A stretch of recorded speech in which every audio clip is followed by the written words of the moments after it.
Background creative. On this tutorial I'll be showing you how to make this beautiful chic dress with a rope at the back. This dress is an open neck dress and it also has a slit. I'm also going to be showing you how to make it a halter neck in case you don't want to have a rope at the back, and also how to have it without slit as well. This dress is very chic. I'm going to try as much as I can to make this video very explanatory for you to understand. In this video, we're going to be drafting, we're going to be cutting, and also going to be sewing, and I'm going to try my best to explain every detail to you for you to understand. Let's go.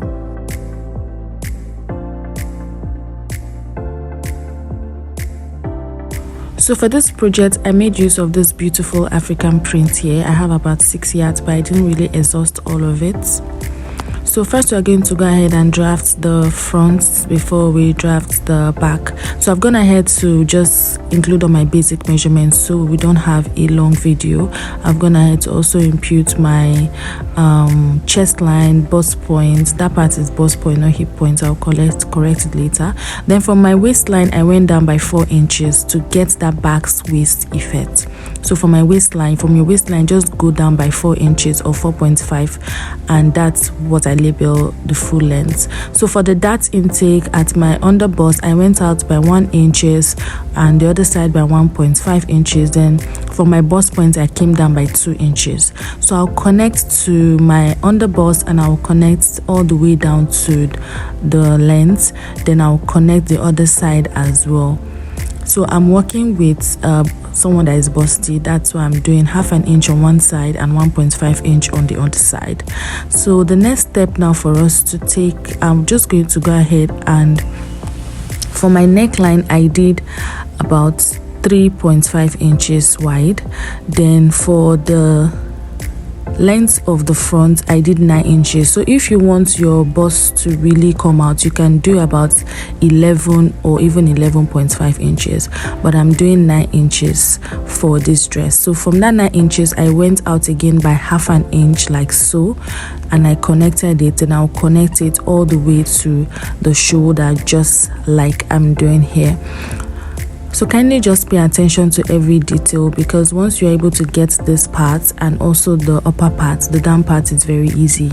So the next part now is to go ahead and connect from that neckline all the way to our under bust, just like I'm demonstrating in my hands. Just pay attention and look at how I'm doing it. This is going to give us that bust fitting for the bust area. So I'll just go ahead and connect it again with my marker so you can see it clearly. So the next part is to measure what I have at my bust line. So what I had there was about 3 inches. So after marking 3 inches at that point, the other side, I'll go ahead and add extra. What I had was 3.5. So the other side I marked 4 inches. Why I'm marking 4 inches is, you know, our bust is usually fuller at the other side. So I wanted it to sit properly. So I marked 4 inches at the other side and I connected it all the way to the under bust, just like so. Then for my shoulder, what we're going to do now, I'm going to mark 1.5 inches at my shoulder, just like so, and I'll connect it to meet my armhole curve. So after connecting it to meet my armhole curve, I'll connect it again back to meet that curve that I drew at the under bust. So I will highlight it again for you to see how it's going to look. You can see how beautiful our cup has already formed out. So the next step now is to go ahead and also I'll just blend into my armhole just like so, and I'll go ahead and impute all my basic measurements. So at my bust point, I'll impute my round bust measurement divided by 4. I'll mark it at that point. Then for my under bust, I'll mark my under bust measurements and I'll replace the dart that I took out for that point, and I'll replace it at the other side. At my waistline, I'll also impute my round waist measurement divided by 4. I'll measure what I have at my dart area, and that's basically all. I'll connect it all the way to the other side. So for the full length, you know that we don't really have to measure what we have there, because we are going to be covering our waistline all the way to the full length to get our back's waist effect, so which I'm going to be doing now. So I'll just go ahead and connect it with a curve like so to meet the 4 inches that we marked after our waistline. So that's basically it. So the next part now is to go ahead and label appropriately. So try ahead to just label center front, side front. Just use arrows to mark your pattern so that when you are drawing on you're cutting on your fabric, you already know where and where is where. So the bust area, we're going to be gathering it a bit, so we'll slash it much later at the course of this tutorial. Then before cutting on our fabric, I'll show you how you can go about that. So remember, I told you that this dress, if you don't want a rope at the shoulder part, you can just go ahead to make it a halter neckline, which I'm going to be showing you. So when we are drafting for the back part, I'm going to show you how you can get a halter neckline with this dress if you don't want a rope, just like the way mine was. So just go ahead and cut appropriately. Pay attention to how I'm cutting it out. So these are the parts we'll be needing, and these are the parts we'll be cutting on fabric. So I'll just go ahead and cut neatly, just like I'm doing, and we'll go ahead and draft the back part before we cut on fabric. So this area, you can go ahead and join it together. If you don't want to cut it separately, you will still get the same outcome, but I'm going to be cutting mine separately because I realize it's going to really give it a very nice fitting. So this is what yours should look like. So if you want to close up yours, just close it like this and use a masking tape to close it up, just the way we cut for corset. So for the back, I've gone ahead to just join patterns together. I marked my bust point and my waistline, and we are not going to really be needing the full length. That is the 4 inches after the waistline that we marked for the front. We won't be really needing it. So, but I will tell you what, I'll show you how we're going to come about it later. So for the back, my back is going to start at my armhole line. That's my chest line. That's where I want my back to begin with, because this is an open back dress. You can see that the back is open. Then from my bust point, I came down by 2 inches. Then for my dart legs, I'm marking half an inch and half an inch on both sides of my waistline, just like I'm doing here. So then I'm going to go ahead and just impute all my basic measurements. At my waistline, I will mark what I have at my round waistline divided by 4, and I'm going to be replacing the darts that I took out. That's the 1 inches dart, and I'll go ahead and connect all the way. So why I did this is because, you know, remember I told you that I'm going to be showing you how to get an halter neckline. So I'm going to show you that. So these lines I'm marking are basically what we're going to be needing to cut out our back. We won't be needing the down part.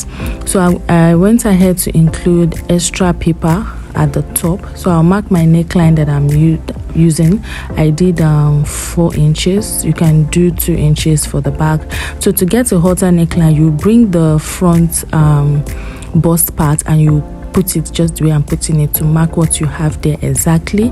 Then you go ahead and connect it all the way to your neckline, just like I'm doing here. Then you go ahead and mark 1 inches, because you remember what we have at the other side is about 1.5 inches. So after, you just go ahead and mark 1 inches all the way. So you just mark 1.5 inches all the way, because that is what we have that is what we measured at the neckline for the front. So just go ahead and mark it just like I'm doing. Then you use a curve rule to just curve it just like so.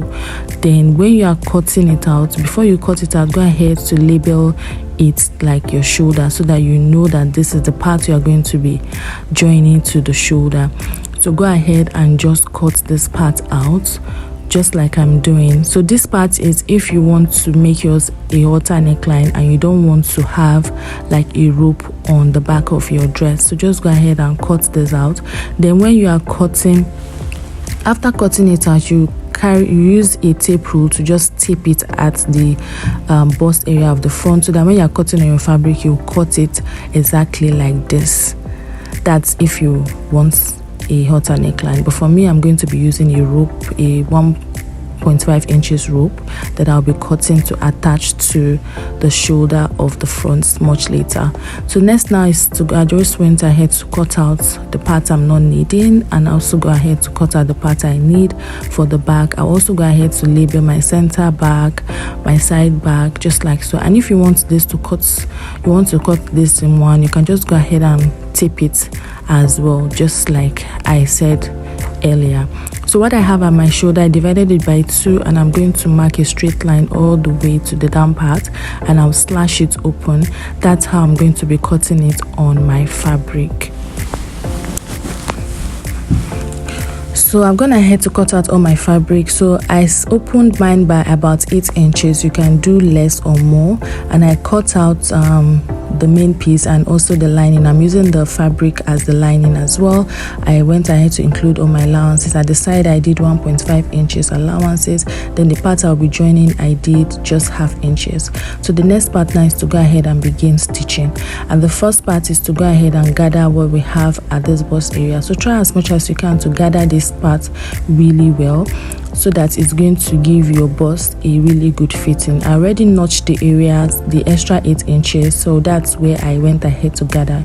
You can see how beautiful it came out. It gave it that beautiful sitting. I also went ahead to gather the lining part as well, and next now is to place the lining on the fabric, and I'll go ahead and stitch just the neck area of this and also the other side as well, because you know that part is going to be exposed. We are not having any sleeve at this part. So I'll go ahead and just close up just the way I'm demonstrating with my hands, like so. I won't close the upper parts. So after closing, before I turn it over, I wanted to just include my rope. So I went ahead to stitch my rope of 1.5 inches, and I gave it a good press. So I'll just place my rope inside just like I'm doing, just to get a neat outcome. I'll place it like so, and I'll go ahead to stitch it and close it up like so. I'll do the other side for the other bust point as well. So if you are using a halter neckline, this is the point where you just join the neckline together. So after doing that, this is what it looks like. I go ahead and open it up, and you can see how beautiful it's already looking. Go ahead and give it a very, very good press. This is what mine look like. So you can see the V neckline, it's already visible.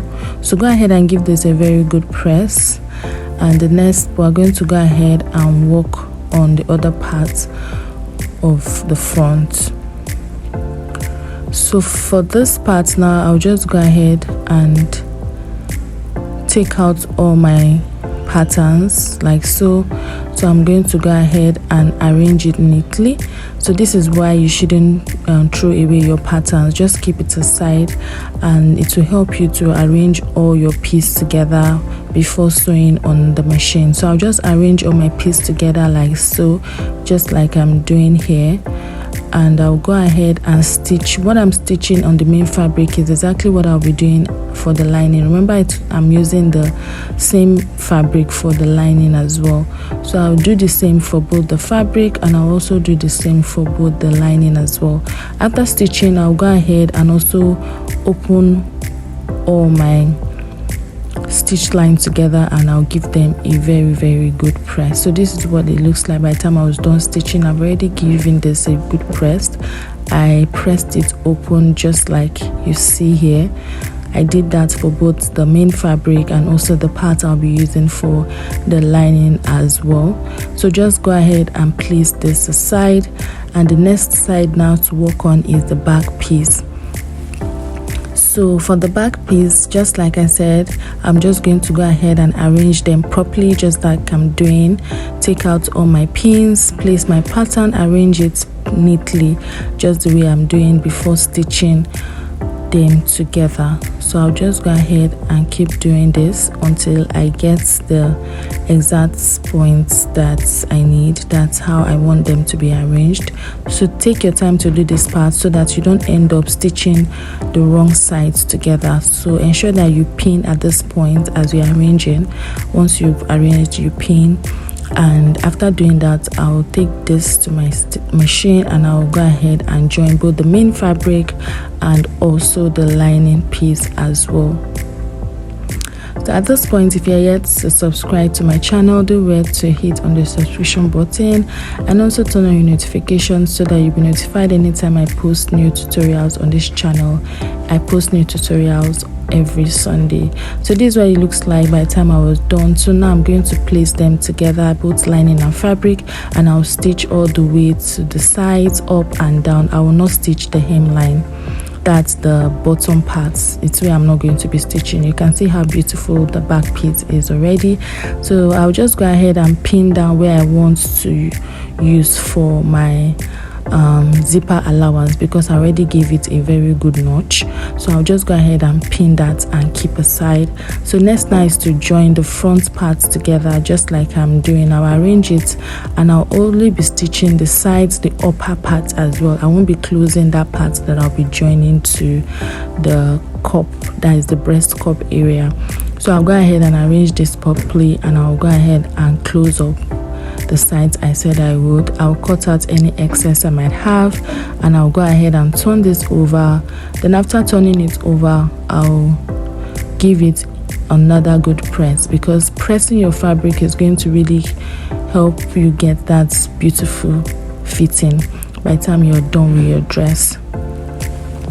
So our dress is almost ready, guys. So this is what it looks like. So the next thing now is to go ahead and include our cups. So after placing my cup, I realized I didn't stitch really properly. So what I did was to go ahead and make some adjustments. Like I trimmed off some excess at the other side just to enable my cup sit properly. So this is also going to help you take out any gaping that might appear. So this is how you place it. You place it neatly.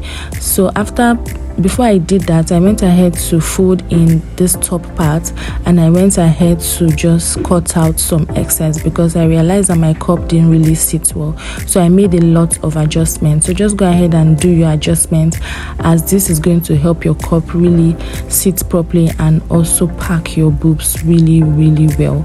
So just take your time at this part. So after doing that, I measured and I saw that it sat properly, so I'm just going to go ahead and place it neatly. So the v-neck part, I'll first of all place the parts that I gathered. So the essence is that the gathered parts should be on the joining of the down part, like it should be like this. So I'll just go ahead and pin the gathered parts first. So after pinning the gathered part, I'll now go ahead and stitch from the center all the way to the other side and all the way to the left and the right side as well. So from the gathered part is where I'm going to go ahead and stitch all the way to the top like so. So do this part neatly in order to get a very neat outcome, guys. So this is what it looks like by the time I was done. Go ahead and use your weaving machine if you have. I'm going to be taking mine to the market where I usually weave. I don't have a weaving machine yet. So after doing this, now next part is to go ahead and join the back piece together and close up my side. So go ahead and measure exactly what you have around your body before you close up this part, so as to give you a very neat outcome. I'm going to be fixing my zip last because I want my zip to extend to the down part of my dress. So I'll just go ahead and measure and I'll go ahead and close up the sides. So after closing my side, this is what it looks like. You can see how beautiful our top is. Our back space effect is already coming out beautifully well. So the next step now is to measure my down parts, but before I do that, I'll go ahead and measure what I have around this part, so that I know that when I'm gathering the down part, I know exactly how many inches to gather. So for the down part, if you want yours to be short, you can do about 20 inches length, but let it be very long, like you can do about 2 to 3 yards. So for me, I did about 37 inches because I wanted a very long gown. Yeah, so after gathering it, I'll just go ahead and attach it to the upper part of my dress neatly all the way to the other end of my front piece. And after doing that, this is what it looks like. Yeah, so the next part now is to go ahead and close up. I'll go ahead and cut out all my threads and I'll go ahead and close up. So if you want to include a lining to this, go ahead and stitch your lining all the way to the down part and close up, or you can just go ahead and weave it. So I'll just measure where I want my zipper to stop. After measuring, I'll close the other sides of my dress. I went ahead to also fix my zipper on it. You can see how beautiful it is. So if you don't want to add a slit to yours, you can just go ahead and fold your hemline and leave it. But for me, I wanted a slit, so what I did is I wore it to mark where I want my slit to stop and the sides I want my slit to be. So after getting where I want my slit to be, I went ahead to slash my slits open all the way to the other end, just like so, and I'm going to be using an interfacing to turn it over to the other side. I'll also use a hemming gum as well to just close it up, to fold it in so that it's going to be neat. And that's basically all for our dress, guys. I hope you learned something, and I hope you could try this out. Thank you so much for watching to the end and sticking with me to this point, and I'll be seeing you in my next tutorial video. If you have any question, please include it in the comment section, as I'll be in the comment section to answer any question you might have. Bye.